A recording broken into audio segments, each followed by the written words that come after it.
What's going on, everybody? Tonight we have a great show for you. Now, understand it is just two brothers kicking it. And when I say that, I do mean two brothers, literally, physically, biologically. We're brothers. But one thing we are not, despite what you see in his backdrop in the video, we are not doctors. Therefore, take this truly as bro science. All right. Don't be stupid. Don't take our advice and replace it with what you should be listening to from your medical doctor, your primary care physician. Consider this for entertainment purposes only. Okay. Be wise, men. And I encourage you, and as you're going to hear us say, go get your health checked out at your primary care physician or by a doctor and not just take and listen to our advice. All right. There's your typical disclaimer. Now let's get to it. What's going on, everybody? Welcome to Midlife Manhood. I'm still learning, and today I am going to learn from my brother. We are going to have a spectacular show for y'all today, and really it's been a show that I've been wanting to do for quite some time, talking TRT. I've talked to a lot of men about testosterone replacement therapy. Guys want to know about it. They want to know what it is. People think it's steroids. People think it's illegal. People think it's stuff falling off the back of the truck or you going down to Mexico. We're going to find out fact from fiction. And there's one man that I trust. Probably, I trust my doctor maybe a little bit more just because my doctor's cool. I got a cool doctor.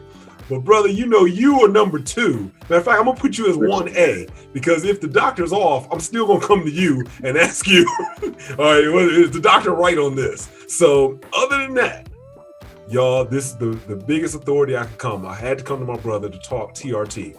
Again, a lot of men have asked me about this. So brother, go ahead and make an introduction for yourself. If you just want to start talking about a little bit of your history, how did you become so knowledgeable? And then, I'll throw out some questions and we can just go right in it because I want to throw some commonly asked questions the guys have asked me over the years about TRT, some of the myths, some of the things that people think that was going to happen to them, the whole nine. I know you know the history because we used to talk about this stuff going back in the 90s on why can women go get on estrogen, but yet men couldn't get on TRT. But brother, tell the audience a little bit about yourself and let's get it started. All right. For me, I really started researching it more, I want to say probably when I was in the Marine Corps and, of course, followed through in the Army. I quickly realized doctors didn't know that much about them. And the stuff that, we kind of saw a transition over the years because you had, 90s, 2000, early 2000. You didn't hear about a lot of guys on TRT, especially under 40. Fortunately, I was able to get on it and my results were low and I was able to get it through the military, which was rare. And then, of course, kind of passed that information on. But there was a lot of reading early on with the old anabolic reference guide. We taught a war, the World Anabolic Review. And, this was the early days of the internet, 95, 96, so it wasn't all those blogs out. And of course, I met a bodybuilder that I'm not going to name, IFBB Pro, that I used to bounce stuff and tell you, and I couldn't believe, so-and-so, these guys use this stuff. And no, he's natural. He's using Joe Weider's protein powder. What are you talking about? And after spending thousands, Joe Weider, super weight gainer and some of everything. Yes. Russian bear in cyber. Yes. My wife still makes fun of me about the Russian bear. So, this bodybuilder certainly turned me on that, to the hoax that all of them were lying. And I remember going to him while he was marketing this certain supplement company that he was a representative for. We come to town, we hang out, and he didn't even take the products. And he stand up there and give recommendations and things like that about the product, have their shirt on, everything, and swole. I have BB stuff up there about itself, and he didn't even take the stuff. ain't anything it worked, of course, and Ooh. selling it and selling it to other, to the Marines up there and stuff. And, he filled me in on a lot of information and definitely piqued my curiosity. Again, once I found out that the whole kind of bodybuilding industry, then it was still Joe Weider was on top. EAS was just coming out, Ooh, yeah. getting popular, and he definitely filled me in on what was really going on with the whole bodybuilding industry, supplement industry, and everything. Real quick, it's funny you mentioned EAS because I think certainly if we look at Bill Phillips, he probably was the first one, him and Sean Phillips, to really start doing those body for life competitions before and after. I mean, Cybergenics and some of the other ones tried it, but it's funny now that we look back, 30 years, people are still doing that exact same thing. And the main thing about EAS, what I remember, it was like finally a supplement that you knew worked. When we're talking about creatine, namely, and at least, I think if we go back to a lot of the things that were sold by Joe Weider, I guess if the placebo effect, you get gains from it, great. But it was like, this was the first time somebody was putting out research, papers saying, this is what it does, this works, I'm only going to stand by something that works. And so, but nobody really, like you said, no one told us how much drugs these bodybuilders were actually taking. Oh yeah, I remember. Actually, I was in Okinawa, and I was like one of the first guys taking that phosphagen. Yeah, like 150 pounds over there, and then of course later on was the phosphagen HP, and then really one that kind of worked the best was that I can't remember the name of that company. But a lot of guys, of course, when they on steroids and stuff, they claim it. Years ago it was this certain brand creatine. I just can't remember the name. You know what I'm talking about? It was good stuff though. It actually tastes good too. Was it the one that fizzled? I don't think it fizzled. I can't remember either. Yeah, that one was decent though. I do remember when Mark McGuire, when they were chasing him around trying to figure out whether he was on steroids, he said, "No, I'm on creatine." Yeah, like everybody was using that excuse for the brand, but compared to the other Joe Weider stuff, it felt like Roy's. Yeah, it wasn't bad. What it was. Yep. All right, so then now that was back in the 90s. All right, so real quick, just to get some history even on you, because a lot of people talk about working out, they talk about supplements. I mean, one of the things I remember in school is that the people that were either teaching nutrition class were fat, or the folks that, it was a lot of folks, even when I was in exercise science, that did not look like they exercised at all. So just, I'm going to ask you just to show your credentials or brag, or not, you don't have to brag, but just so dudes will be like, well, what can he do? What did he do? When you first started working out, because I remember when you came home from boot camp. 146 pounds. How much? I was 146. And couldn't bench 135 in your basement. I remember. Boom! Yeah. I didn't run though. You can run. And then what was your fitness journey after that? One difficult thing up until I retired a couple years ago was still balancing, having to run and all that stuff. And I definitely think it takes a balance, because you can't gain a whole lot of weight because then it hurts to run. So that was already a struggle. I've been as high as 243, and trying to run in the military at 243 is difficult. Hard on your joints, your back, hips, knees, and everything. I was more comfortable in the 90s, but when I joined Marines, I was 176, came home from boot camp like 146. By the time I got in the Marine Corps, I was 220. And then I went in the Army shortly after at 220. And then when I retired 3 years ago, I was 199, because I was doing that challenge with a friend. but I stayed around 220 then, and so I was trying to. But we were having a competition who could first one to get under 200 for $100. So Okay. I just did some keto. I think I did like hardly any cardio. Went to the gym a couple times a week. I didn't change really anything. It was just diet. Okay. So now let's kind of touch on. I know this is where you persuaded me. How did your journey go to TRT? And what thoughts did you have before it? How hard was it previously? And what was your journey to get there? At we'll say a relatively young age, with what I'm assuming most doctors will want to give it to someone. Yeah, so I was able to get on it. I couldn't stay awake, so I was having. I couldn't stay awake during the day, but of course, without a sleep aid, especially after a bunch of deployments, hard to go to sleep, and then I'm sleepy all day.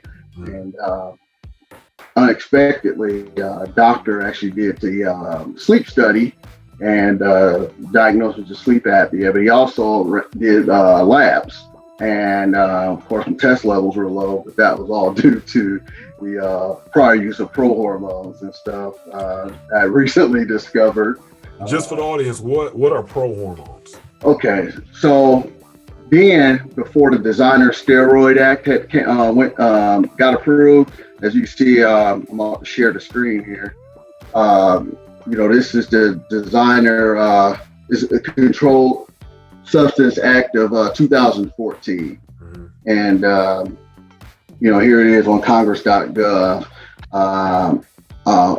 signed by former President Obama and stuff. And that wasn't banned, that we were able to get access to. And there really weren't steroids. They really weren't prohormones, but we were used to the old prohormone name from the days of boron and stuff like that. So I didn't think they worked when I saw prohormones. Yeah, I remember that. Yeah, so unfortunately, I didn't learn the whole really just scam behind this with the Designer steroids. But a couple supplement makers, one was a former drug dealer. These guys went back into those studies in the 50s and 60s and, found a bunch of drugs that never came to the market, and they were steroids, but they weren't classified as antibody steroids because they never got patent, and it was just a small percentage, they got patent, and then later on, of course, the government classified them under Bush Senior, with the controlled substance as a controlled substance, but these guys are pulling stuff that never even had got patent, in the 50s and 60s, and of course, they're, I don't say dealers, but entrepreneurs pulled the raws through China, and then we're selling them as prohormones. So, you had your Superdrol and all the, Epi. You got all the different names here on the screen, and they pretty much got all the good stuff at that time. And again, they what's messed up about it is this was pushed by bodybuilding.com, help write this bill. They got sued for like or fined. Once it was like $300,000. And that's why they don't have prohormones. Or even by the time this came about, they didn't have any prohormones in their site for years, and that was why they got some fine or something by the FDA or DEA or whatever. Slips my memory at the time, but basically they cut a deal and said, "Hey, we won't sell this stuff. We'll take a fine," and they didn't end up seeking to prosecute them, and then they jumped on the bandwagon of, "Hey, this is bad," kind of like the Joe Weider days, "Hey, you can, these are steroids and they're bad for you," and all this help write this bill. And what it did is put out a lot of the smaller companies that only sold prohormones anyway. Well, at least the ones on this list. For example, like Strong Supplement Company. I used to order from them. and they're still in business. But once this act passed, I never order anything from them again because they took all the good stuff off the shelf, and then they'll try to rename, kind of like the old boron days and stuff, and name it, Super Draw, change it by a letter or something, Right. and then you look at the chemical name of it, and it's not the same thing. So. As the older stuff. So as you can see on the act here, they went, instead of listing it by name, they actually, broke it down by the nomenclature of it as far as the chemical compounds of it. And that made it a lot harder. And that's what kind of just put the whole thing under. So. All right. Now, let me ask this. And I know a lot of these are layman questions for you, but I know the audience, especially for the guys, I really want to get into it about TRT. They actually think TRT is like a steroid. So when we talk about prohormones, and I'm going to assume back, another thing that Mark McGuire had blamed his swole on was not only creatine, but I think it was androstenedione. And so would that have been classified as a prohormone as well? Yeah, it was one of the ones that kind of worked. So that, I can't remember the name of that scandal. I want to say that whole scandal that he was tied up in with the where those compounds were coming from was still tied in with some of the people behind bringing some of this stuff to the market. Okay. So why would the government have a problem? Why would they come after this stuff? I think.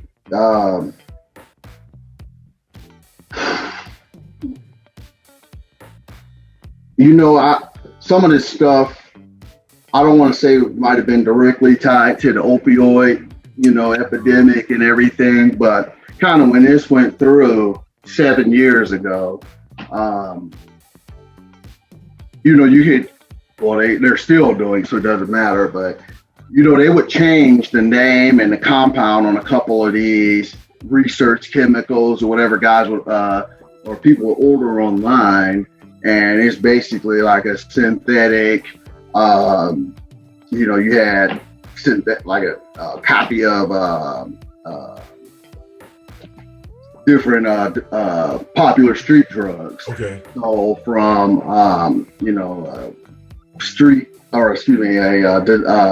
a research chemical, as they would sell them, acid and all they would do is then change a couple things in it and bring it back out again, and it was legal because it wasn't the same chemical and stuff. So the problem with it is for that use, just from things I've read, it worked, but when you kind of change some of these things, a methyl group and stuff in the prohormones. For example, like Imstin is supposed to be, basically you look at it and compare it to Superdraw, and it looks very, very close. It's just like another methyl group added to it, methylated group on there, and it doesn't hit nearly as hard and with the same results as Superdraw. I think when it comes to the anabolics, just changing a couple things in it has a greater impact on your results to flat out just not really working compared to the stuff that they're selling that's supposed to be like the street Molly synthetic version or something. And certainly all that's dangerous anyway. So comes through China and stuff. So what would be so I guess that would make a good reason why the government would want to kind of come after it, because are there any side effects that, that the government would also be trying to say, hey, we don't want people messing around with this stuff? I don't think that was the primary reason, but they're certainly, what these guys did was pretty messed up bringing that to the market. I remember even the PX had these prohormones on the shelves years prior. And you could get them at GNC, all that stuff, and they were straight up. They weren't classified as steroids, but they were. So you had women taking this stuff and then getting, side effects and things like that. And people, labs are all messed up, taking some Superdrol and stuff. And it really worked. But of course, you got now the 16-year-old, in the gym taking this stuff. Now he's benching 400 pounds. He thinks he's actually taking this supplement. And then that got banned. And that got banned before the act even got passed. The DEA got a hold of it and, hey, this stuff is an unclassified anabolic steroid, and eventually banned it. So, all right, now this is going to lead up to TRT, because following this timeline, we had some whack supplements that didn't work. Then we have Prohormones that did work, but we thought they were supplements in quotes, but they were actually closer to traditional steroids. Right. But at this time, for a man to be on TRT, it was still something that seemed to be basically unheard of. It was almost like, trying to get a concealed carry license. I mean, it was too hard. Yeah. So when it opened up, or do you think that when they started banning this stuff, at what point do you think doctors or the medical industry did they notice, look, there's probably a lot of guys we can make some money off of? That's what I think, more money. Because I can't imagine they all of a sudden wanted to help men. I can't imagine the industry all of a sudden, after shutting it down, you're going to get prostate cancer as soon as you take that stuff. All of a sudden, it went, all these doctors popped up and everything. I think it was the gradual kind of introduction, the way it was marketed. Because remember, we had the patches, then the gel, and of course the injectables, the Cypionate method, all that stuff been out. Since testosterone suspension and all that stuff back in the 40s or something. But it wasn't as common to be able to walk out, with a script for test, right. For the rest of your life. But they didn't feel your average doctor, if your bloods, your labs showed a need.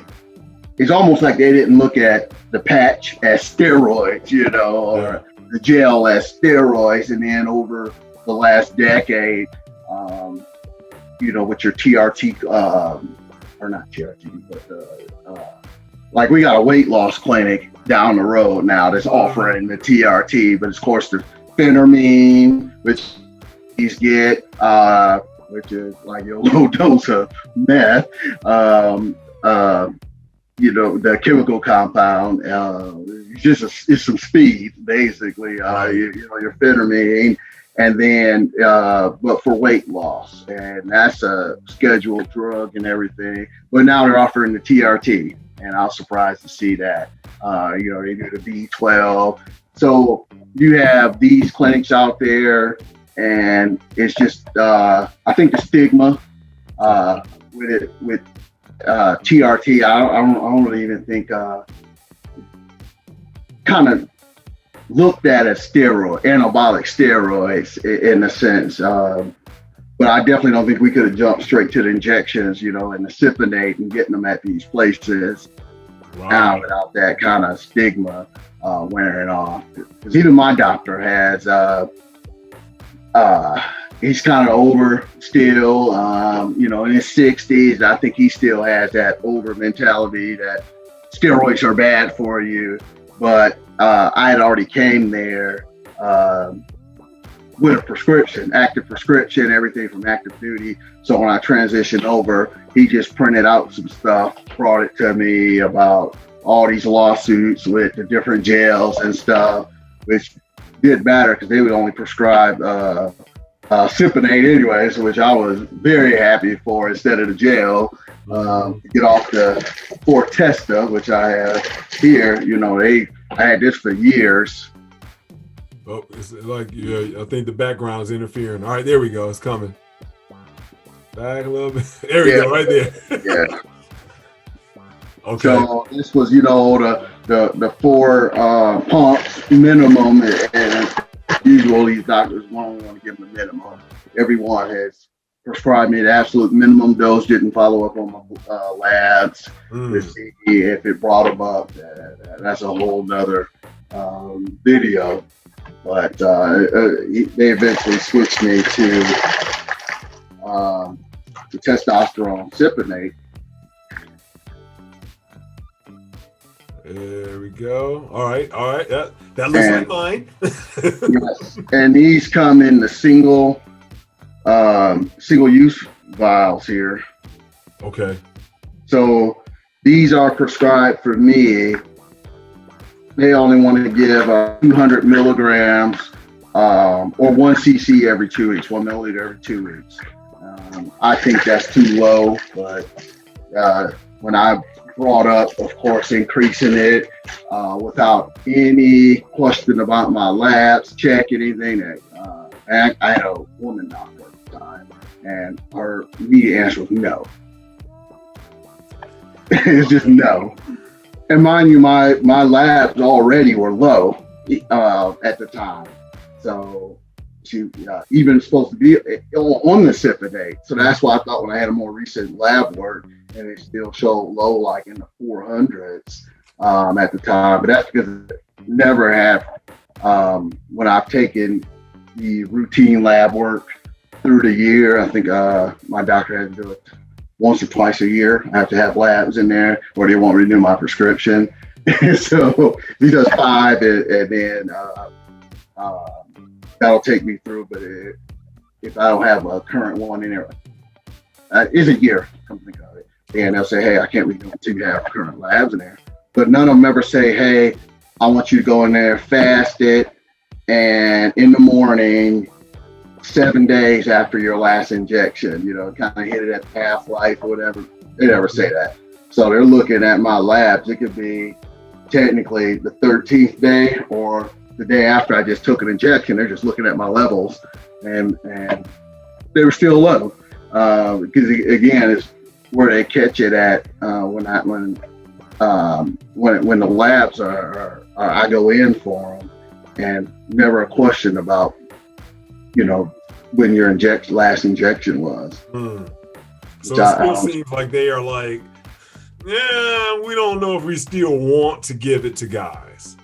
Yeah, so and that's why I don't bother with it. Like once I got that no, I didn't want to take a chance on losing my script. Right. Seeing how one time I did time it wrong, and I went in, my level was like 1300.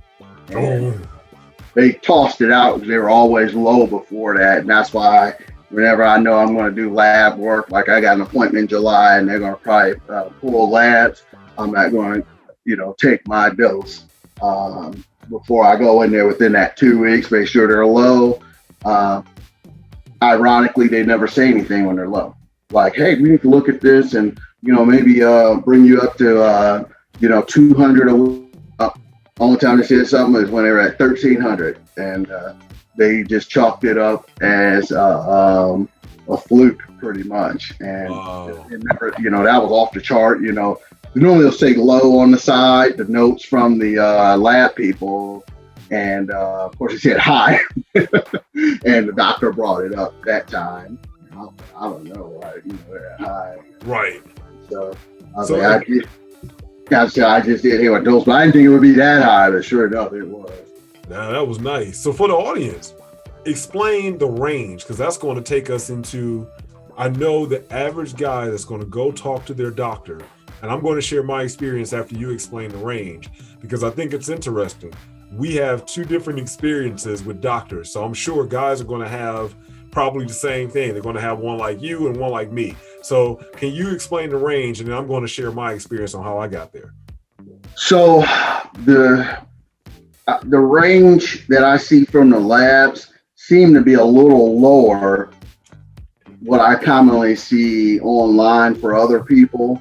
So I want to say they were about the 300 was it nanograms per DL, whatever in there. Deciliter, I think. Yeah. And the levels, at least for the military, seem to be a little lower on the bottom of the scale It was supposed to be based, what is it, 18, but it's like 80-year-old. Okay. And that's kind of one problem with that being so low. But, I've had mine at 0 and I'm at 1,300 before. Okay. So, Wow. yeah, they've been all over the place. And so when you're at what point would you have to be where a guy walks into the doctor and they're like, oh yeah, you need some testosterone replacement? Well, for me, they were willing to do it, and of course it got their attention when they were low, but they always want to follow it up. I think my first time he followed it up like 3 times, and he sent me for the endocrinologist, all that stuff later too. And you're not gonna get on the first one. So I haven't found anyone that's been able to get a script on the first try, with just one blood test. So they usually at a minimum will follow up with it with a second one, at least from my experience now. But the great thing about some clinics, like I was saying, the one we got local for, it's just a normal weight loss clinic now. Right. Again, that's offering phentermine and now TRT for men. Is you can be on the high end and still able to get a prescription. Right. So versus your family doctor that's going to say, well, you're still within range. Well, within range at 400 and 1,000 or 1,100, whatever the top pill they're using, and that's certainly a problem. And you go to these places, again, for me locally, 100, hey, you can still get a prescription because yes, you're in the okay range, but now they're going to base it on symptoms, treating symptoms. So yes. Are you find yourself tired often, difficult putting on muscle mass, and and over the years gaining weight and things like that. So even though the blood tests are still within range, they're not going to get their door kicked in by the DEA as long as your levels are I've heard some doctors say like under 1,200 or see some stuff online. They'll, a lot of guys still able to get a script as long as they're on 1,200, and they just kind of plus them up to that range. Now that's a good segue into my experience, because I knew you had told me about yours, and you had been on me for years. Like, man, you need to go get your testosterone checked. No, man, I ain't trying to. You need to go get your testosterone. And so you kept telling me, and so I went. I had it was when I really made a concerted effort to find, and for me, I really wanted a black male doctor on top of all of that. And so I found one. My man was cool in every way, except when I mentioned testosterone. It was like, he was like, oh, what do you want that for? And one thing I felt, what's that?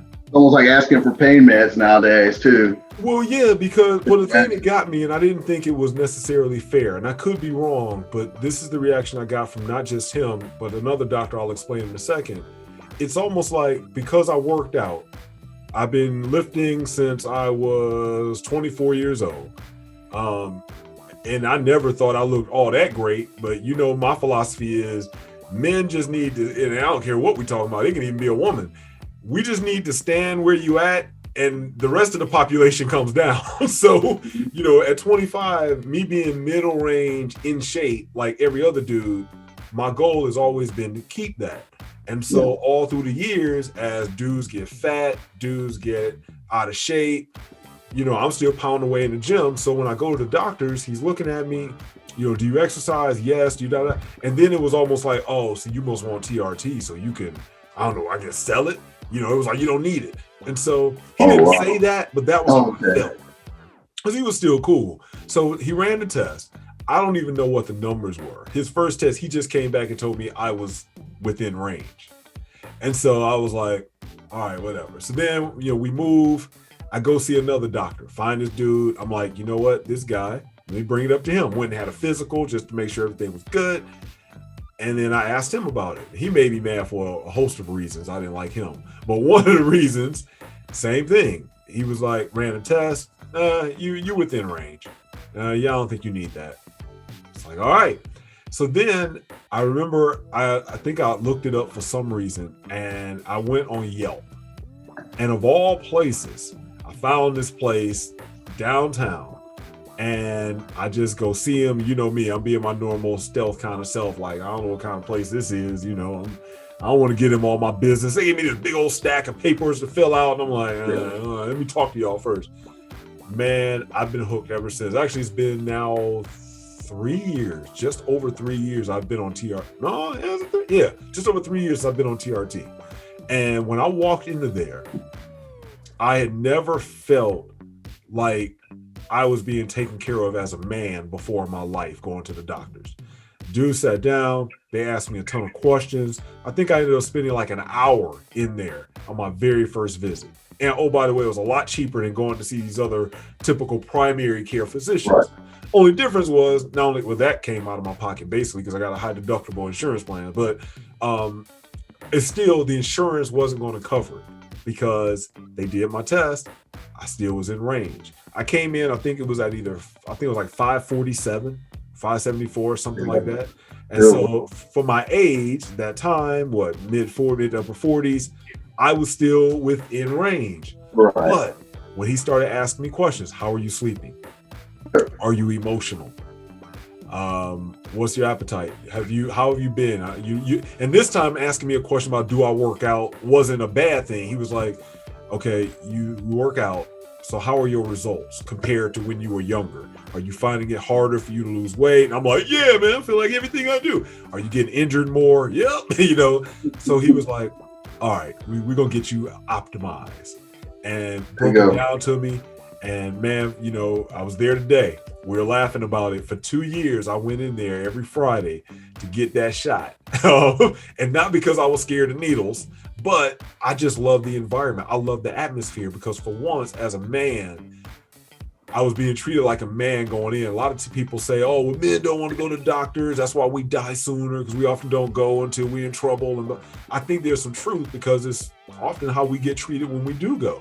And I think this is a perfect example and why I wanted to do this show, because there are a ton of guys that have asked me about TRT, but they think it's steroids, or they think, man, I don't want to have to stick myself with a needle, or they think they're doing something illegal, and here's the classic statement every man tells me. Oh man, I'm sure I'm good. I still, my stuff still get hard. You can't go off of that. Right. Exactly. And so every dude tells me, I don't need nothing. And I'm like, but you don't know. It's like being on a treadmill moving at 1 mile an hour. You don't really realize how slow it's going until you're further back. And because it's a gradual decline into who we are. And you don't realize it until you start getting optimized again. Then it's like, I haven't felt this good in a decade.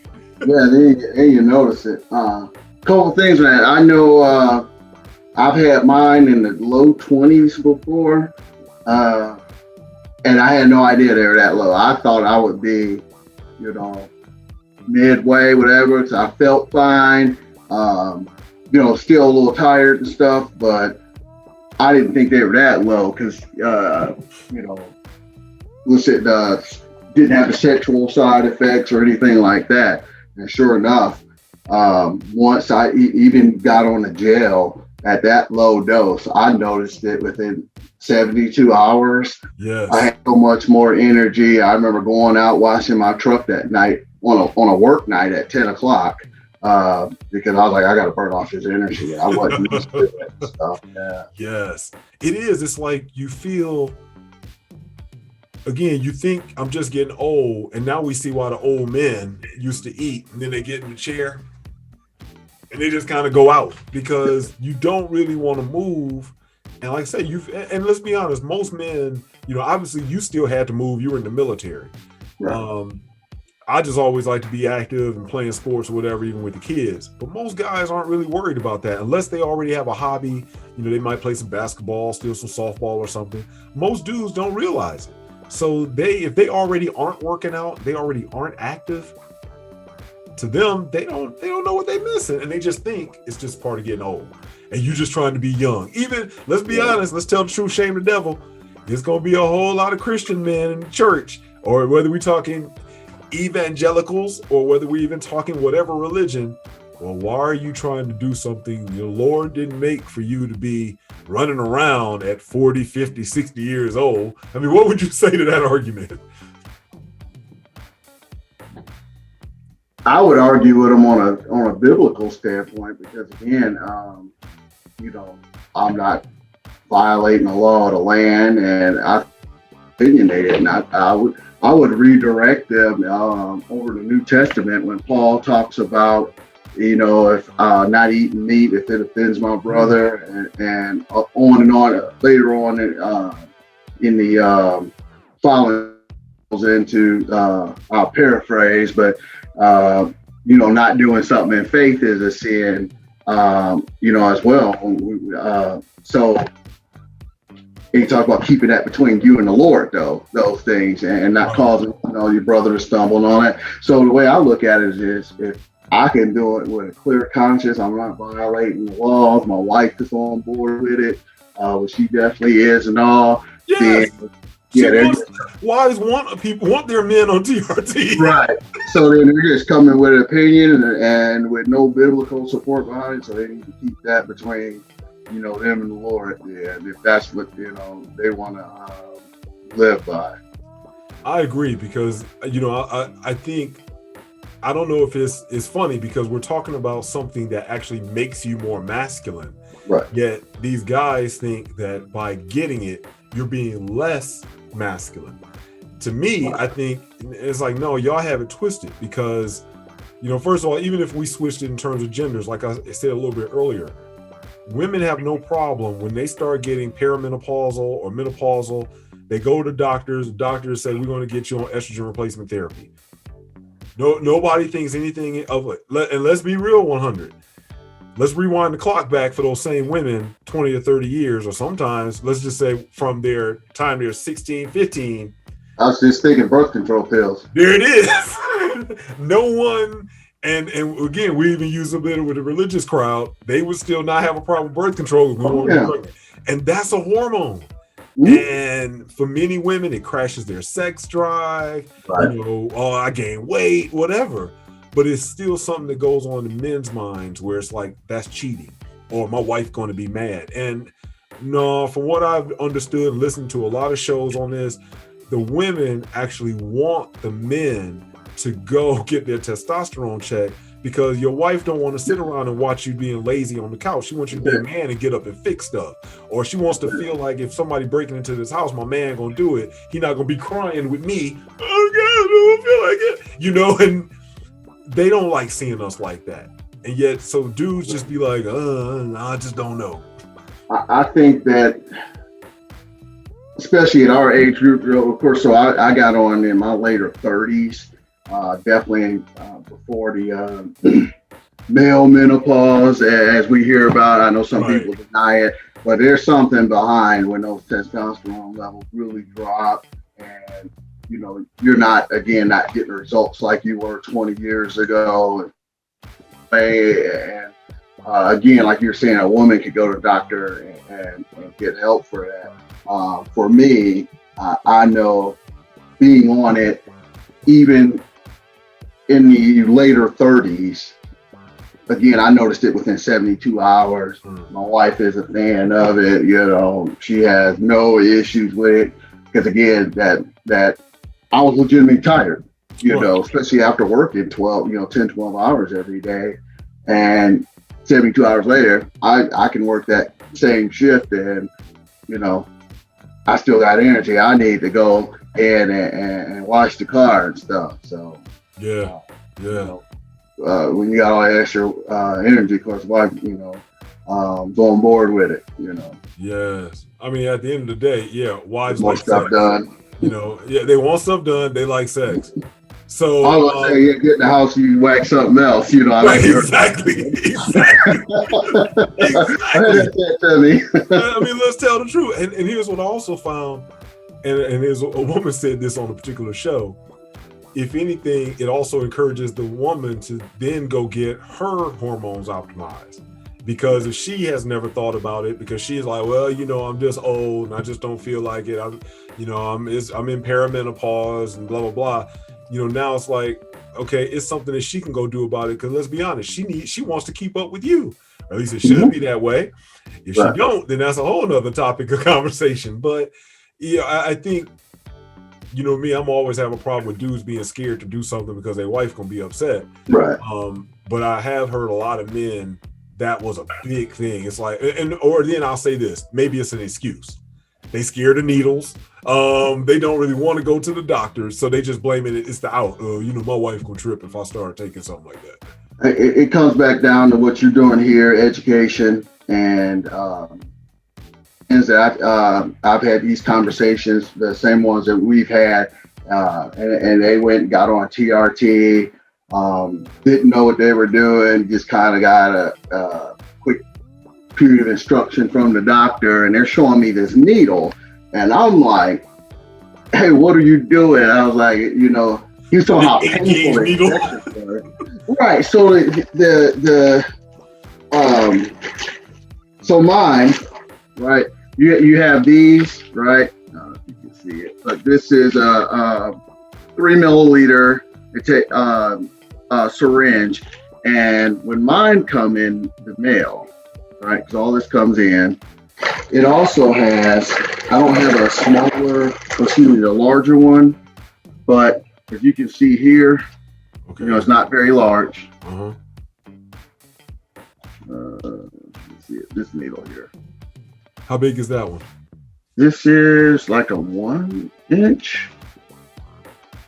Okay, it's a 22 gauge. 6.7 millimeter by 25, but it's a 22 gauge. Okay. So it's a 1 inch.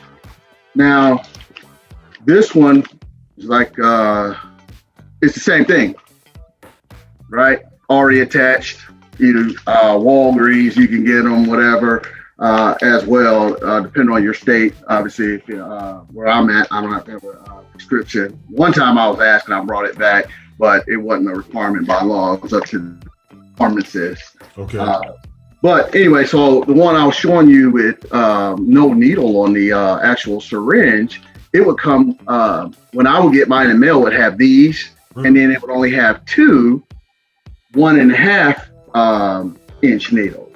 And that was to draw it out, right? And then you change it over and you put your 1 inch on there. Well, this guy was stabbing himself with that 1.5 inch one, and he should be drawing it out of and wondering why it felt that way. And he's trying to do it in his quads. And so I'm like, no, you can hardly feel it with that 1 inch.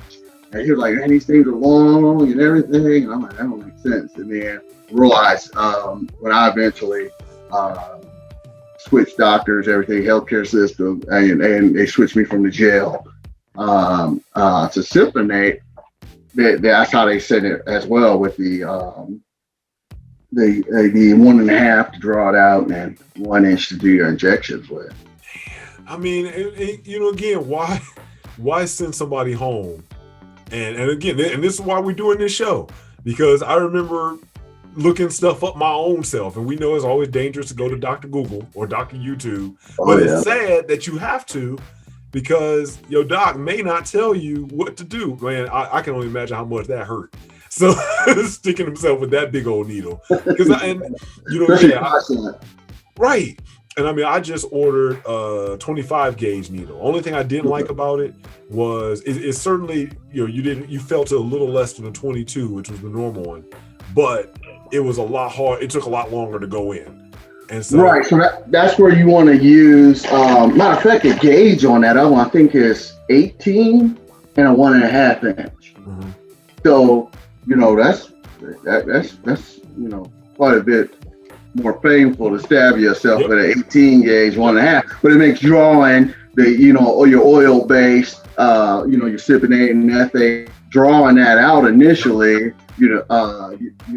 pull back 3 milliliter line of air, push that in with the larger 18 gauge 1.5 inch, and then when you go to draw that out, it just comes right out, and then switch it to that 1 inch, then it's just going in and out, and so you can do, shots in your delts and stuff. Even with that smaller, like you're talking about 25 gauge, as long as you draw it with that larger gauge, like that 18, then just swap them out. It's simple. Yeah, it's definitely simple. It just took a little longer to go in once I started injecting, just because it was just smaller. That was, I mean, it's no biggie at all. Right, it's just hard to draw if you try to use that little. Oh man, yeah, you could be there all day long trying to get that out.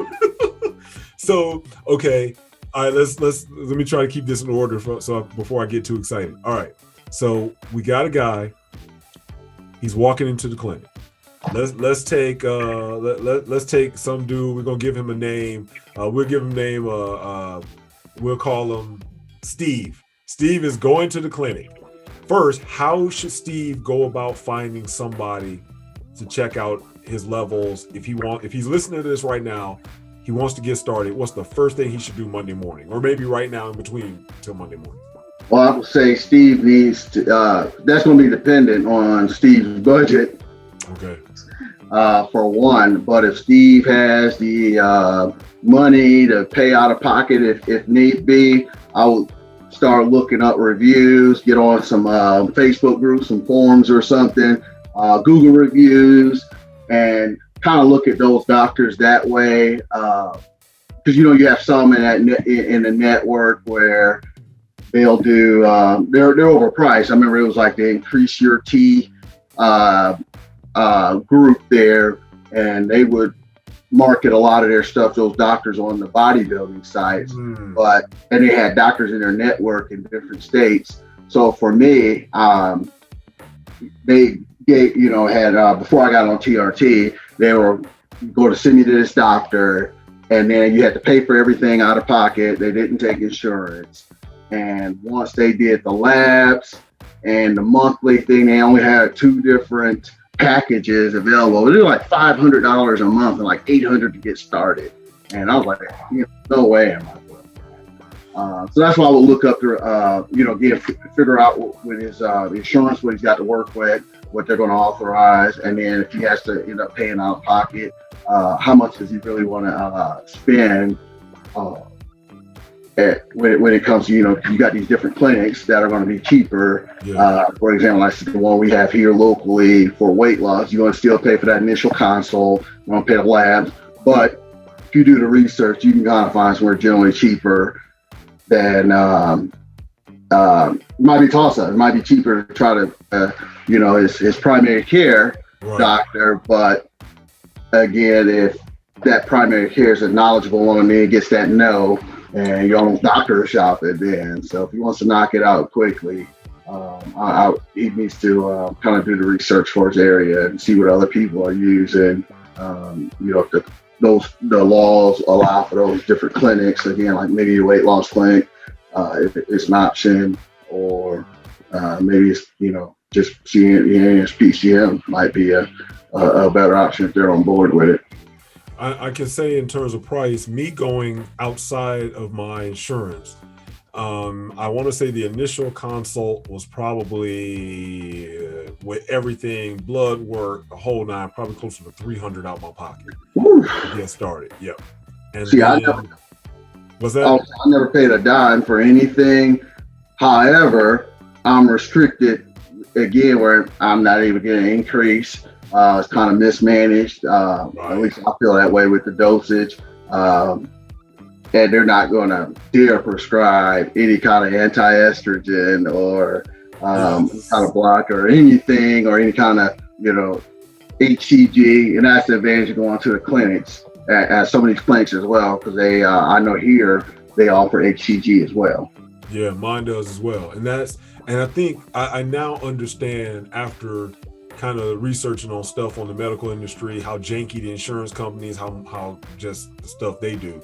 And I talked to my doc, and one of the things he mentioned, I asked him, why did you get this practice started? Because I was telling him, I remember how hard it was, for men to get this back in the day. And one of the things he said, he worked for a traditional doctor, and he saw how that men needed to be treated. And so he didn't give me the whole kit and caboodle, but what I would later learn and compared it to the medical industry on how they do things. Basically, he did say he needed to go outside of traditional medicine in order to be able to treat men the way he felt they needed to be treated. Right. That's what he did. And then when I started learning about how insurance billing goes, things like that, Oh yeah. it's like once they start wrangling and haggling with insurance companies, their hands are now tied. They can't treat men the way they need to be treated because it has to be by what the insurance company says. And this needs to be this, this needs to be that.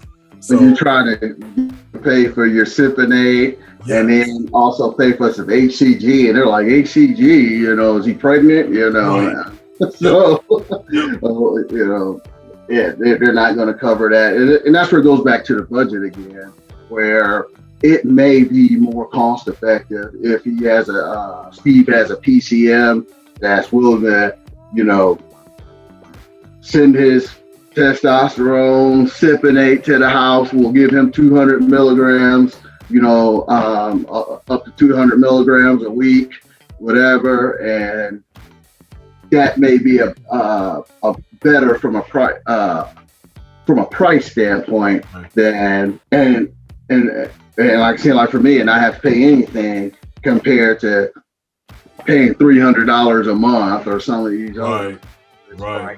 Especially when you start looking into ones that, you know, I know somebody that's on GH2 as well. He's spending like $1,500 a month between his growth hormone and his TRT. Wow. I mean, it's FDA grade, GH, you know, and everything. No street stuff or, you know, some janky stuff from China. Shout out to Barry Bonds. Just but I will say this because I'm going to take it back to where we started. Men, if you're really worried about how much it's going to cost you, look at how much you're spending on other things that aren't really giving you a bang for the buck. If you're single, you're probably spending for a monthly account on OkCupid or Tinder. If you're not single and you married, but you still want to stay in shape, how much are you spending on whey protein powder every month? How much are you spending at the gym membership that you probably don't even hardly use every month? This, hands down, and you used to tell me that. That's what really blew me away and convinced me. It ended up costing me, outside of that initial amount, monthly office visit, everything was $25, so $100 out the door a month. Yeah, that's and when I put it in perspective, it was like I'm busting my behind in the gym. Right. You know, I'm trying this supplement, that supplement, nothing crazy, but, you know, just little things with my aches and pains. Oh, let me buy some glucosamine, you know, because now I got these aches and that. Man, all of that left. My recuperation was, I mean, I had literally stopped squatting and deadlifting probably about 10 years. And, you know, because one, I was an idiot. I never truly learned outside of being in the exercise field all those years. No one ever taught me how to properly squat and deadlift.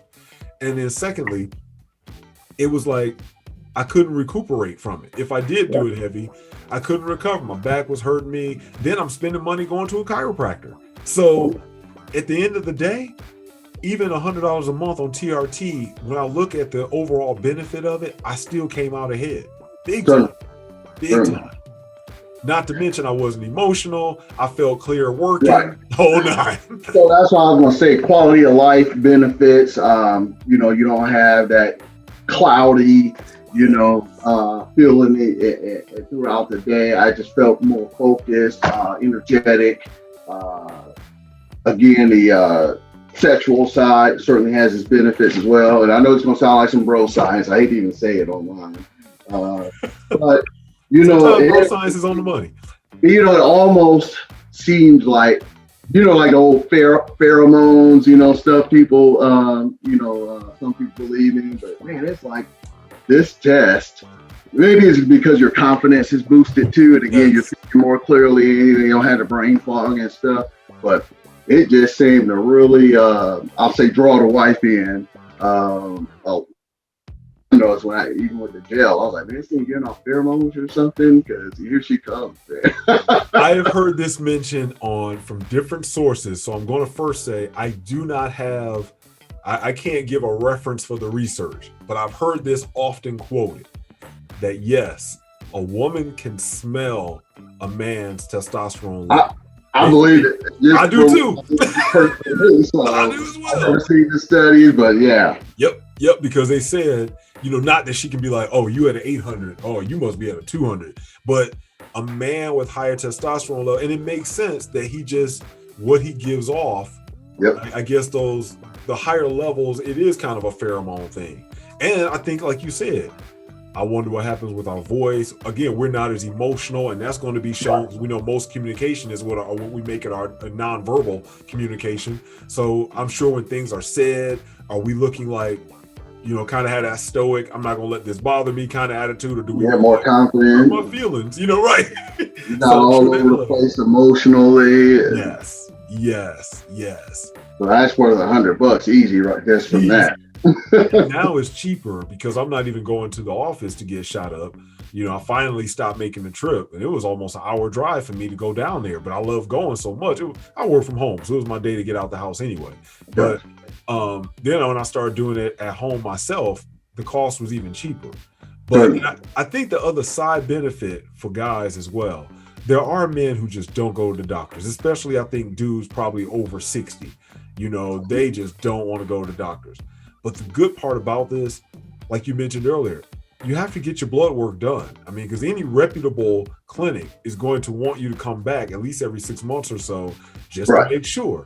And so now every 3 months, I'm basically getting a checkup. Every 3 months they're doing blood work and they're telling me, nope, man, you nowhere near. Look, as a black man, you hear things like, oh man, you nowhere near diabetes. Man, your prostate looks great. It's like, cool. Because as brothers, we always being accused of having some ailment. Man, that's always in check. And I think that's the other benefit that guys will get too if they go ahead and start getting on it. I think we're kind of seeing the going back to kind of the stigma thing.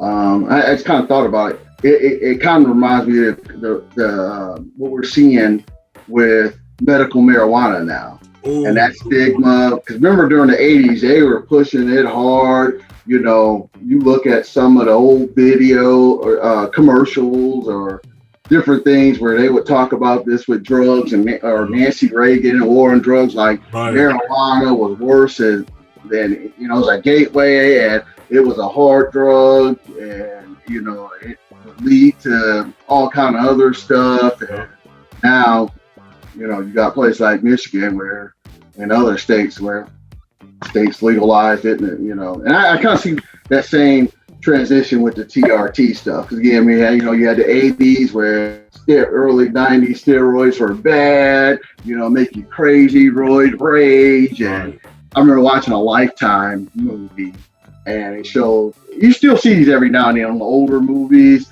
where like a guy took steroids and he went in a roid rage and was beating the wife. And it was actually funny because it was so ridiculous that I think, any mood or any kind of rage or something coming from your emotions all, every which way. Exactly. Something than being on them. So that stigma, back then, that steroids, all that stuff was bad and called roid rage and everything else. I think we kind of transitioned away from that, and now they're seeing the health benefits of it, physically, mentally as well. And I think as more studies come out, more people are on it. If we can keep the lawsuits away from, the industry, I guess, that's the only bad stuff. Because again, that's what my doctor was pushing. They're showing all these lawsuits, with that gel and stuff, that is bad, and just the warning he gave me. But he pushed that like it was all testosterone, and this was like one for testo androgel or one of those. So again, it was that old mindset, older doctor who probably want to be on TRT itself. Right, exactly. And so you look at, coming in and, you getting on a scale at 220, 230 and stuff and in shape, and, you look at your blood work though. It reminds me when I was in automotive school, we had an old engine teacher. and he was talking about the dangers of putting synthetic oil when you had an engine running on conventional. Classic. That is exactly it right there. It was like that sums it up right get messed up. That is it. That sums exactly what I'm trying to say. That sums it up right now. Yep. Now you mentioned marijuana. Let me go on my quick rant because it's kind of hypocritical. I don't want to say hypocritical because it's not really by true definition, but I know we're doing a show to help men and to educate them. But this is what I always have to say. When you said marijuana, it jarred my memory because I say this all the time. I used to be more of a TRT disciple, telling guys, man, you want to get your testosterone checked. You may want to do it. Now on the other end, I'm kind of beginning to switch that. I want to do this video because when guys do ask me about it and they're truly interested, boom, here's a video me and my bro did on it. Check it out. But other than that, I'm beginning to keep silent. Because if dudes don't want to go out and get on tests and they want to sit on the couch, they want to smoke their weed, take their edibles, raise their estrogen levels by not just the food they eat, the plastics, the weed itself, alcohol. Exactly. They want to keep going ahead. Levels, yeah. They want to holler about getting some, I heard people get gyno to take that stuff. Well, what do you think you're getting when you walking around with your estrogen levels high as your wife's? I mean, please, if y'all don't want, right, if y'all don't want to be men, I look at it like they let the lions roam to the alpha male. Let the alpha male get on out there. Let them roam. Let them mate. Let them do what they want to do. Y'all just stay on off the way then. Because you ain't doing no good then. If you just that worried, because I do think we have a whole generation of dudes out here that are, and again, I don't know the research on this, so I can't say it 100%. I've just heard it being often quoted, so it could be some bro science. But our testosterone levels of where they're at today aren't even nearly as high as what our fathers and grandfathers' testosterone was back then. And I can see why that would be the case if we look at sleep. Number one is a huge one that most people we just don't get anymore. Secondly, you think about physical activity.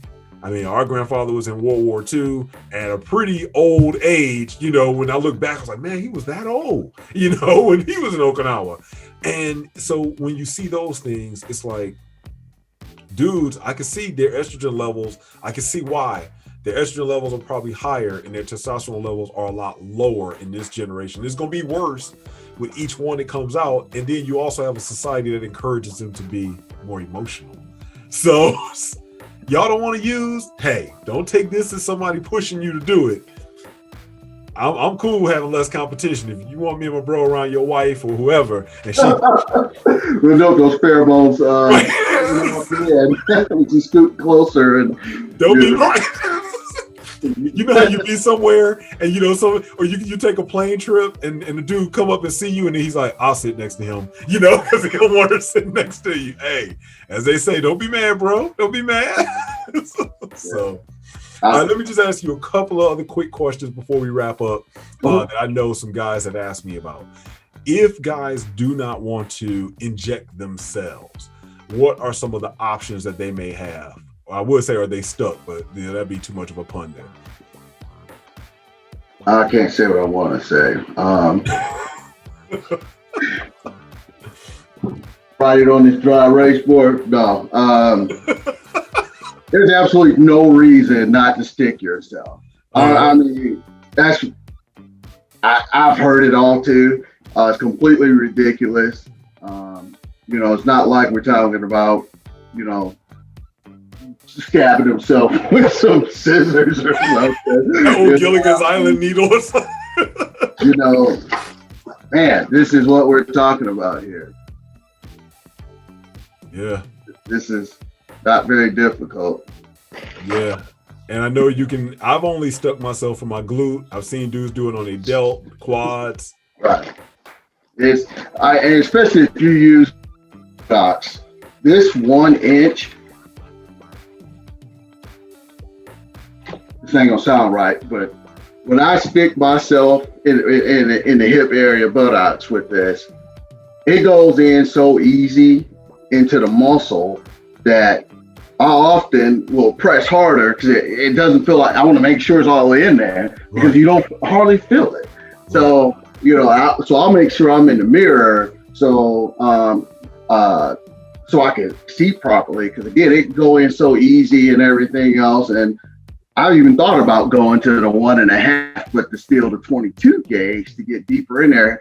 But I haven't had an issue where, especially if you do it in the in your delt, how you can get some swelling or stuff. Really, I think it still gets deep into the delts, especially though with the smaller needles. But I haven't had any issues in the buttocks, even with that 1 inch, and I was a little worried about that. And it was fine. I wouldn't recommend a gel. Unless that's just the only thing you can get and it's practically free, maybe. But you look at the price of this, especially if your insurance cover it, compared to some Siponate or something like that, they get more money selling this. Maybe if you pull it back, see if it'll come in there. Man, it still doesn't want to. Nope. Oh, well. It's just showing out. There we go. Off for a hot second. All right. It looks like I'm trying to see if I have something close to it. For those people who can't see it, I'm gonna take my little eyeglass cleaner thing. It probably looks. Oh, I was gonna say about that size, right? Yep. They get But I want to say when I looked at the price, and this was some years ago, but I think these were about $300 and something, and I don't know what it costs from a compound in pharmacy, but that's like the cheapest you're going to get. But like these are obviously the 1 milliliter ones, but a 10 milliliter one that people would use. Let me see. If you only take 200 milligrams per milliliter, and you can only get 2 a week, or excuse me, 1 every 2 weeks at that dosage, was still like $80 for 10 milliliters. Okay. So I would get 30 days out of the gel at just 4 pumps. Wow. And that was it. Yeah, that was 120 pumps. And then if you read, it's really less than that, because if you read the directions, it's like the first 6 you don't use. And I was like, I'm using these. And to get the pressure up and stuff, but I would use it all to stretch it out that 30 days. Because if not, it's supposed to be 120 pumps though. So I think I don't know if there's some extra in there for that, but I noticed by about the end of the month, I'm turning it upside down and all that. You're trying to waste that, right? But it's definitely higher priced, and to me, it's not as effective. That's what I was going to say, because skin, it has a barrier that it has to go through. Yeah. I saw some stuff like in the 30 percentile range for absorption rate, and that's so all over the place. Right. Depending on the person, where you putting it. Like they want you to put it on your thighs and wipe, just pump 2 and 2. Me, I thought that my thighs were thicker, the skin there, yeah. And especially if you're hairy and things like that, and might present an issue. So I like using the upper chest area, and I noticed with Androgel, they recommend it like here and here, compared to the Fortesta. So I didn't have the labs to back it, but I wouldn't doubt if I was to be able to pull labs and see, 2 pumps and wiping, just once or twice on each leg compared to up here, I would personally think the absorption rate would be better. And I even played around with some DMSO. Putting that a little bit to get it to absorb better too. Mm-hmm. But it kind of burns. So okay. Might not be a good idea. Now, why it doesn't make a big difference in terms of your injection site? I mean, why is it that some do the glutes, the delts, the thighs? Does it really make a difference, or is it a matter of just choice for the person? Yeah, my instructions I got with mine, of course, over the years I seen it. I can use the same injection site every 2 weeks. It don't bother me. Yeah, I can same do for it me. weekly. But let's say you were taking test prop or test suspension, a water-based like test suspension, where you're going to do it every day, then yeah, you're going to rotate your injection sites because it's going to get painful, to try to do a water-based in your left belt every, 2 days. You're going to go, You get that little soreness that's but, still there. yeah, Right. you're gonna have that lump there and stuff. So Okay. I would, of course, rotate it in. There's some obviously other stuff, your faster acting anabolics and stuff that, like test prop. I want to say I've seen 3 days. It's not prescribed as often, but definitely the half life is shorter than your cypionate, your nethate. And so that'd be the main difference when you say, Rotate both sides, yeah. T-zip, test prop, etc. Okay. Yeah, It'd be and that. if you have test prop, I could see rotating that. If your doctor, you got one that's going to have you do it every 3 days. All right, I take it. Because I'm on Cypionate and alternate sides just every week that I do it. Now, okay, and that's going to be another good question. Let's say, are we talking about, is this, and I know it's an obvious question for you, but I know, again, people don't know anything about this. Is this something that guys have to be on for the rest of their life? Is this something that, maybe for a year and then it comes back?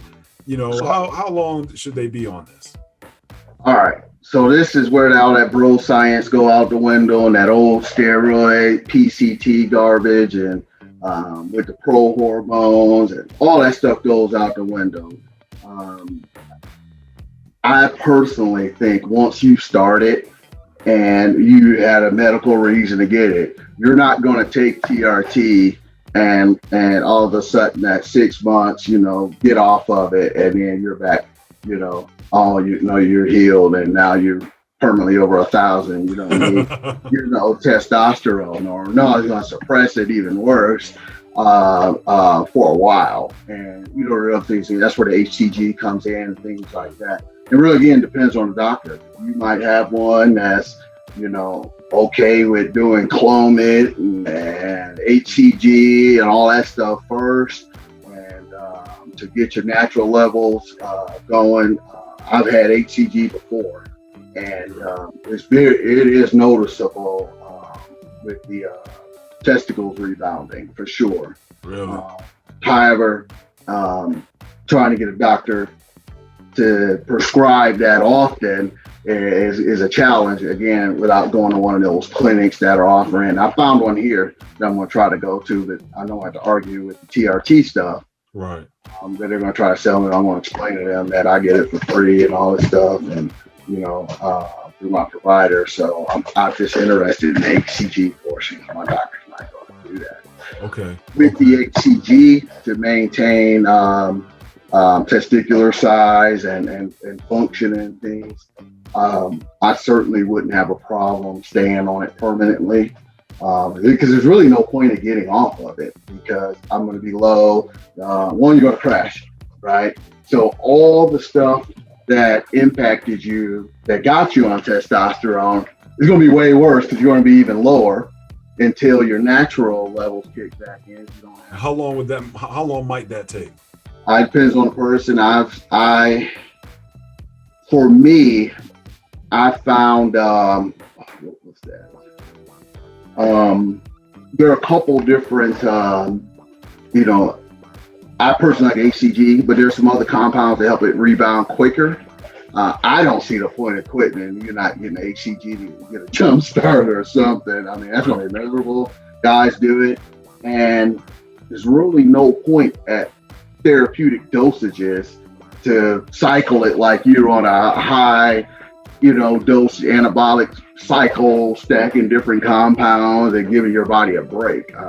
We're talking therapeutic levels here. So I don't see a reason to even stop. That's a good point. I'm glad you mentioned that. We are talking, for those who are steroids. We're talking therapeutic dosages. So if and I'm sure there are some dudes out here that think that, if I get on TRT, I'm going to be looking like, well, I mean, I guess depending on what generation, we'll just say Arnold, because everybody know how swole Arnold was. They think, oh, I'm going to go to the gym and start working out, and I'm going to look like Arnold. Nope. It doesn't work that way. Maybe if you're getting 200 milligrams a week and you save up for 6 months and then playing you on a little cycle, that's about it. You want to start off with, right, 400, 500, 600 and play around with that for a while. You're going to see some decent results. But again, at these therapeutic dosages, it's minimum side effects, and we're getting all the benefits that we just discussed earlier: mental, physical, and of course, when you start getting into that territory, over 400 milligrams a week and stuff, that's not, because one, you're not going to probably find a doctor. Right. At least he won't be around for long. Give him milligrams. Exactly. So once you start getting that territory, of course, it's like everything now. Your risk to benefit and your side effects are going to increase. And now you're gonna have that problem with the gyno and things, because then when you stop, you flooded your body with this testosterone, and then you're gonna crash. Even at the really at our the dosages we're talking about, once you crash and your body's got all that estrogen, floating around anyway. Now you don't have that testosterone there, kind of, I'm saying the bro science way, but beating, that estrogen out on the receptors. Yep. And now you're going to get all those, estrogenic side effects and stuff. Now the guy, emotional problems, and then it's going to take a while, a couple months, might be a couple weeks for the younger guys, but we start looking at our age group here. It might stretch out a little longer until we kind of get back to our low normal. Yeah. Now, at what age, glad you mentioned that, at what age should a young man or older man, what age do you think they should start going to the doctor to get them checked out? Hey, looking back, I would say as soon as that peak is over with, about 25, 30 years old, you start, I think 30, you start to 35, I think is a really good, but again, that was me in the military, active every day, running, in the gym, all that stuff. But a lot of guys I talked to, at least on the infantry side, we started really getting injuries, noticing the recovery, everything slowed down about 35. Yeah. And that's what it was for me. About 35, I knew I was, not that, spring chicken no more. 30, I think I was still good. I was still pulling some personal bests and stuff in the gym at 30. But by maybe about 5 years later, though, made a big difference. So myself nosedive, I think, for sure. Then. I think there's a guy, shout out to Carl Lenore if he ever hears this, but I loved his show, Superhuman Radio used to be called. And he made even a point that a good gift to give to our sons when they're like 20 years old, 25, whatever, have them go get their lab work done. That way, and we didn't really touch on this, but this is definitely a case, when doctors say, oh, you're normal for what? Yep. We know that there are men that naturally, just like we see dudes in the gym that don't work out, they come in there and, they deadlift 500 pounds and, they never really deadlifted before. Might have bad technique, look like they're going to break their back, but they're strong enough. And so we know that all throughout just, people, you're going to have people at natural different levels. And so he made a point when your son gets his blood work done, and let's say he finds out that naturally, he could be naturally at 800 when he, 25 years old. And then he goes in the doc and he's like, doc, I'm at, they test him 20 years later, he's at 200. Whereas before, so he would have had a 600 drop. But what if he was naturally at, say, 1300 and now he's at 500? That's even more of a drop. So that's not normal for him. And so he made a good point. I was like, that is true. Something to do with, because I got, 3 sons, and that'd be a good idea for them to find out what's natural for me, because that'd be a good gauge when you do start feeling bad when you get older. The doctor can be, oh, you're still within range, but yeah, I'm nowhere near the man that I felt like I was 20 years ago. That's a good point. And it's been some years since I looked on it, but like I think it's LabCorp allows you to go on there, pay for like a blood test, and tell you a local, around your area to go in, and you can kind of customize, what your labs, what you want, and like so you say you want to do just like testosterone and stuff like you're saying. I know it's at least like $100 or something it was back then. But you have that now. You don't have to go through your doctor and all, and you can just go to like LabCorp, whatever it's called, and get your labs done, and then they're available online, whatever, 72 hours, 5 days later. I think it's even one doing it by mail now. I think that they're sending you a little kit too now. Nice. Shout out to y'all if y'all want to sponsor the show. I'll throw your name out there and look it up, but I'm not gonna look it up now. But I have heard that I guess there's companies out there that are even doing it at home, or you can send it in. I don't know how they're doing it, but you can send it in to them, and that's another way they can find out. So I mean, it's a lot. It's a much better landscape out there now for guys than what it was when we first started checking this stuff out. So I don't know, man. Anything else you want to add in there? Anything else that I didn't talk about, didn't bring up that you still want to throw in? No, we kind of bounced around quite a bit. A couple tangents on my part, but I just want to reinforce getting it done, and don't worry about no needles. That's I don't know why guys worry about that, but get past all of that. The benefits of TRT are excellent. Again, the mental clarity that you get, the improvements in the bedroom, and just again, to me, living life is much better on TRT without being scatterbrained, emotional, not getting optimal gains in the gym, fighting body fat, no energy, lack of sleep, all those things that you can improve them just with some TRT. It's amazing. Yes, man. I can't add much more than that. Only thing I will add, everything you said. And I'll touch on again because of just the nature of the show.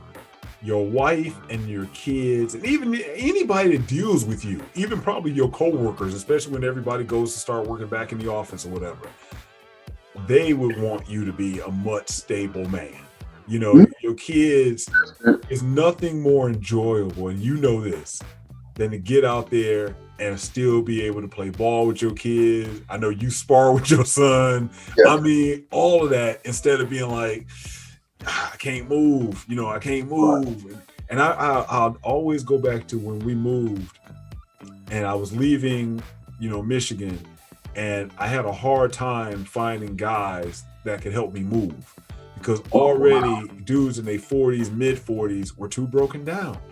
And so when we have something now that we have access to that will make us feel like we did in our 20s, it's sad most dudes will be down with jumping on some Viagra or Cialis because that's the easy way to pop a pill.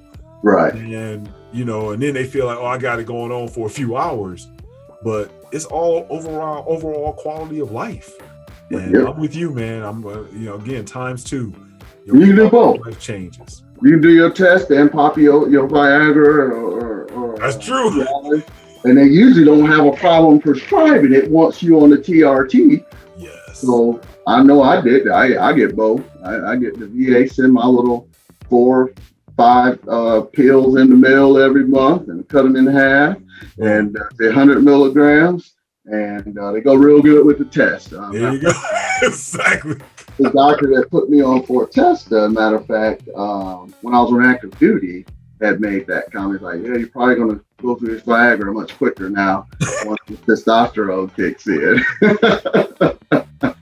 I mean, yeah, because you think about it, it's like, when you emotional, first of all, anything the woman says to you, you just kind of like, I ain't got time to deal with you right now then. And you acting like the woman then. Say something wrong, well, forget you then. So, no. Hey, them docs know. They know. I mean, hey, I ain't mad at them. This is one way it's not many things that we can claim victory for in the medical field for men. I think we better take this one.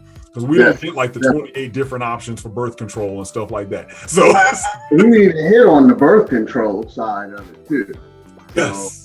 It was less effective, over the years with all those different studies compared to birth control. But, some studies I've seen are still in the 80% range with testosterone used as a birth control. And I guess that's something we should mention with the younger guys or people that are still interested with the whole family planning stuff. That is a major consideration because there is a birth control side effect of when introducing this testosterone in your system, and then your natural production shuts down. But that is the benefit of the HCG too, because guys are still able, to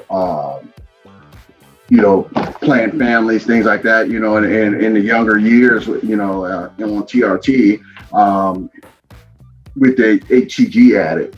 And I would say that would be the only time I would consider coming off for some guys that it would be a benefit, because even with the HCG, say they might not be producing, the sperm, everything that needed, while they're still doing introducing synthetic testosterone in their system. But again, the HCG guys, I've seen read plenty of things with bodybuilders. Those guys have been on it for years and years and years, competing and got kids, and didn't come off, or they were at TRT levels in between, but just introduced the HCG remember back in the day they used to say the HCG it would suppress the natural, the signal from the hypothalamus to the testicles, and Bill Phillips used to talk about that antibiotic reference guide and all that stuff. And you have to watch it using HCG, because it will suppress that too, and possibly permanently. And now you got to be on a testosterone and HCG the rest of your life. And I just read a study maybe a week ago, and it was showing how you could get off of the HCG and the hormone on your blood. It'd be like LH on there, and they will still have the I don't want to mispronounce it. It was lithium something hormone. Luteinizing hormone. There you go. Thank you. Yeah, my smart brother here. So I learned something in school. That was about it. Yeah. So, but on that LH level rebounded even naturally when they got off of the HCG. So I guess that was a lot of bro science back in the day. We used to hear even from Bill Phillips. Like the guy, he had the Roy of the Month in Muscle Media 2000. But he was off on that, and then the antibiotic reference guide, because now they're prescribing that HCG, and not talking about that kind of effect of it like they were in the 90s. Sadly, the only thing I learned in school was just how to pronounce those names for tests, because they didn't teach us anything on what it really did and the benefits and stuff. Oh man, we don't cover that with my degree field and social psychology, and now industrial organization psychology. So we'll talk a little bit about some of these other drugs they're pumping into people. And actually, they do talk about the hormones with some of the lifestyle changes people to. That's what I'm saying. I just say I had a soldier. She decided that she wanted to be a he, and it was right after the Army or DOD allowed it, and was interested with this transgender soldier. I was getting Fortesta, and he was too. And she was telling me that she hadn't had the sex change yet. And she looked straight up masculine. I had no idea that until I was told that this was still a female by her genitalia. Right. So she hadn't had the surgery yet. And hearing her talking, and she was like, "Yeah, I had to get off the doctor switched me from the Fortesta to Cypionate," and I was like, "I've been trying to get Cypionate." You know, so, we were actually talking about TRT and everything, and but as she was transitioning, mustache, everything looked completely masculine, and that was just from the Fortesta. And again, she then switched to the Cypionate, and then after I retired, fully had the surgery and transition and all, and will permanently be on TRT. Wow. On Cypionate. Well, you mentioned hair. I have to say that. I don't know why. I asked my doc. He wasn't 100% sure, but you hear that one of the side effects could be that you might start losing your hair or something, right? And for me, exactly 100% the opposite. Mm-hmm. I suffer from alopecia. I would go through these periods where I just had nothing, no eyebrows, no facial hair, all over my body, all hair was gone. Once I started TRT, I have not had another, what I used to call my shedding. Yeah. I have not had a shedding since then. This is the longest I've gone without one since it flared up when I was 33. Wow. 32, 33. And I mean, I would go through these periods where it would come back for a year, then it would go for a year. And I mean, it was on the money, right and exact.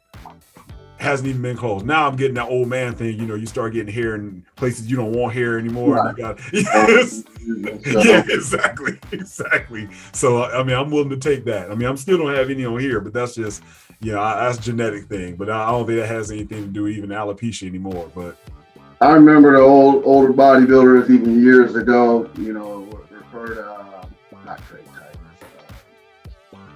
Who's that guy with the blonde hair? He had like 5 or 6 Mr. Olympia's, head full of hair. Big dude. Came after Ronnie Coleman. After Ronnie Coleman? Yeah. What was his name? I thought you were talking about Dorian. You mean Jay Cutler? Jay Cutler. Okay. Yeah. You were referencing Jay Cutler, head full of hair, Olympia. And their point was, if male pattern baldness running your family, don't matter if you take something or not, it's going to kick in. Exactly. So, exactly. It may increase your odds a little bit more, tilted that side, but it runs in your family is going to happen regardless. Wow. And okay, last question, because it's an important one. I also remember that doctors would ask you if you have a history of prostate cancer in your family. Yeah. That was a big one that I think the docs would be like, oh, no, you can't be on testosterone if you have a history of prostate cancer or anything like that. But from what I've heard, again, I mean, obviously my doctor, he knows my medical history, and yet it seems like doctors, and I've heard other doctors just on different interviews say, that's nothing to worry about and fear. Right. What have you heard on that side? I've been hearing, I heard that back in the day about the increased risk and everything, but it seems again more, new research has come out and is, not linked to it. However, once you have prostate cancer, it's kind of what I've been reading, that being you want to limit, obviously stop the TRT, but it's not linked to, causing these issues. Okay. Good. I'm not definitely on that side of it when it comes to, it seems like that research is still kind of in the works with the medical side. It hasn't been like a definite conclusion on it. It's just kind of been ongoing, because they kind of have made that switch now to it because it's not proven that it causes prostate cancer and stuff. But I think, in the case we know somebody both that once they were diagnosed with prostate cancer, doc cut that TRT script off. Yep. That's where I think, that's more, but not causing it. And I think that does lead us to where really the good part, I think more, I hate to say younger doctors, but I do kind of feel like that probably is a bit of it. You know, especially laughing at your background here with Dr. Jack. I think a lot of the younger doctors, I think, are at least going to be more open to it in the future, like you kind of said. Oh yeah, I'm going to redo the disclaimer to put it at the beginning because I forgot to say that that we are not doctors, but I'm going to say that to put at the beginning of the video so folks know. I wouldn't use the such and such needle that they said on this YouTube channel. You know, all right, whatever. So you never know what folks are going to try to do.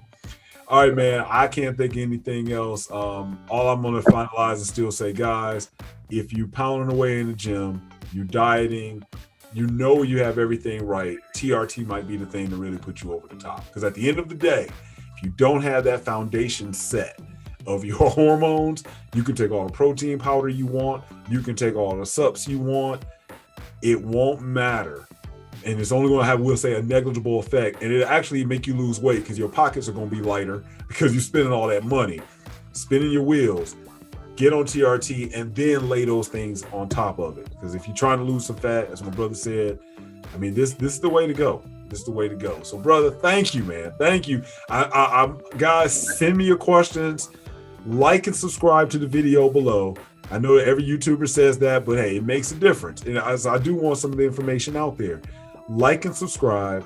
Brother, would you be willing to come back, especially if guys have questions that they want to throw at you? Hey, definitely. Hey, I appreciate you know, letting me share a little bit of experience, things we've discussed in the past, and I'll definitely be back next time I get another invite. Appreciate it. Excellent. All right, guys, let us know how you like the show.